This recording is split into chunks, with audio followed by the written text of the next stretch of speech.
it is said that we are going back into captivity. We are going back into slavery. Oh no, oh no.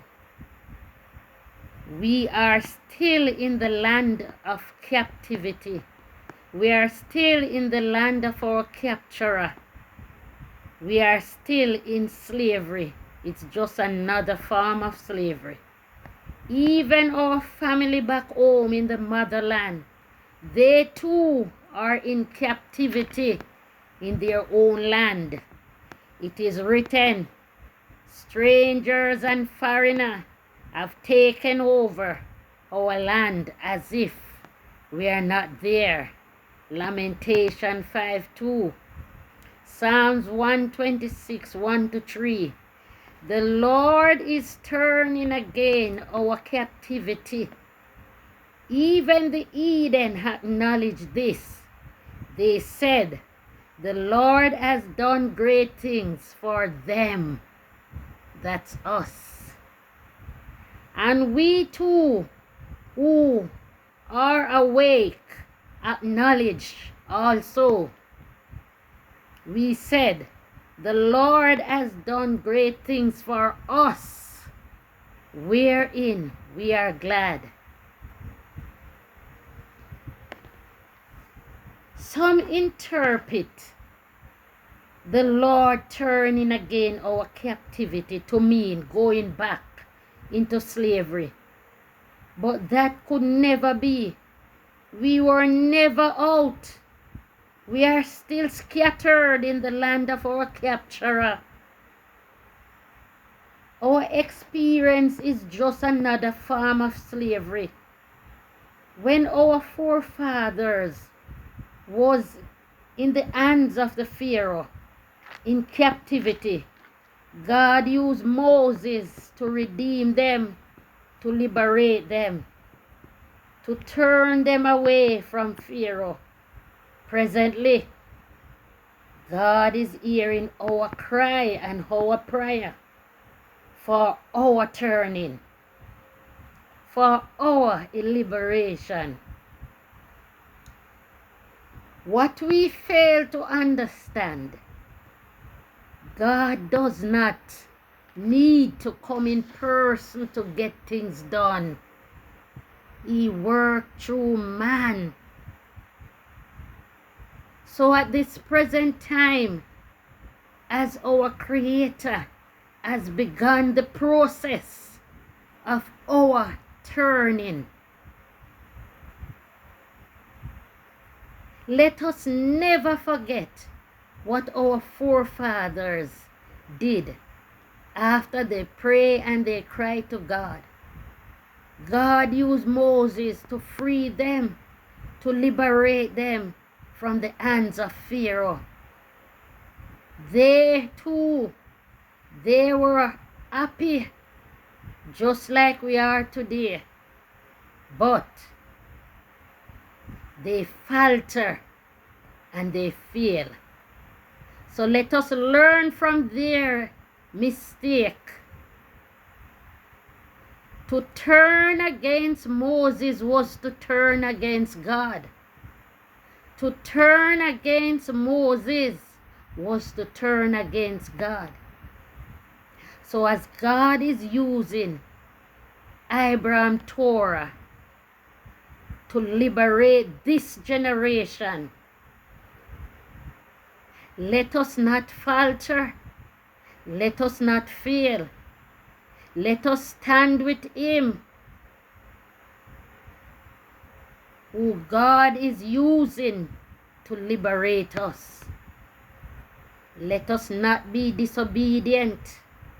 Let us not be stubborn and stiff-necked. Else we too will not enter our promised land, the real promised land, Africa. And I'm warning our family back home in the motherland. Stand with Abraham Torah. Stand with him. He's the Moses of today. God is processing our liberation,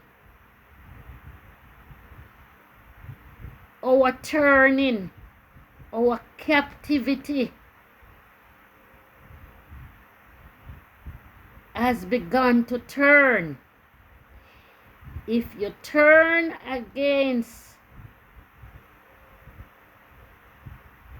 Abraham, you turn against God.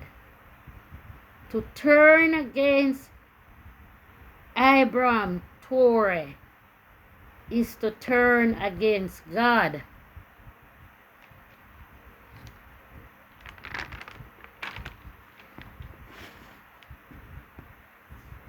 And we will suffer the consequences. Those back home in the motherland, if you refuse to stand with the man of God, wilderness experience shall be your portion. If you refuse to stand with the man of God, wilderness experience shall be your portion. You will witness. You will not witness nor enjoy the turning of your captivity. If you come against the servant of God that God is using at this time, this goes for everyone in the motherland. In His sight, we have no class or position. We are like grasshopper. We better be obedient to the move of God and don't resist His servant. Don't resist the servant of the Most High God, who is using at this time to turn our captivity, who is using at this time to liberate us. This is our last chance. God cannot lie. This prophecy must fulfill. But the question is, will you be a part of this prophecy?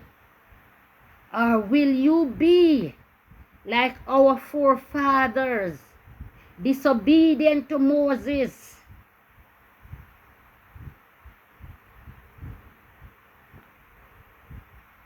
Not seeing the promise, not seeing the transformation of the promised land. Let us stand with our Moses today, Abraham, Torah, Burkina Faso represent Moses, Mali represent Joshua, Niger represent Caleb. The difference with this Moses today, this Moses is a rebirth. This Moses is a rebirth. This Moses have seen the promised land. This Moses is in the promised land. Stand with him. Stand with him. If you come against him, you come against God. If you curse him, you curse God. Stand with him. Stand with him. It's now or never. He that have an ear, let him hear. God bless. God bless. And that goes for all of us, those who remain in the motherland and those of us in the diaspora. We must stand with Abraham Torre, God bless, for our liberation.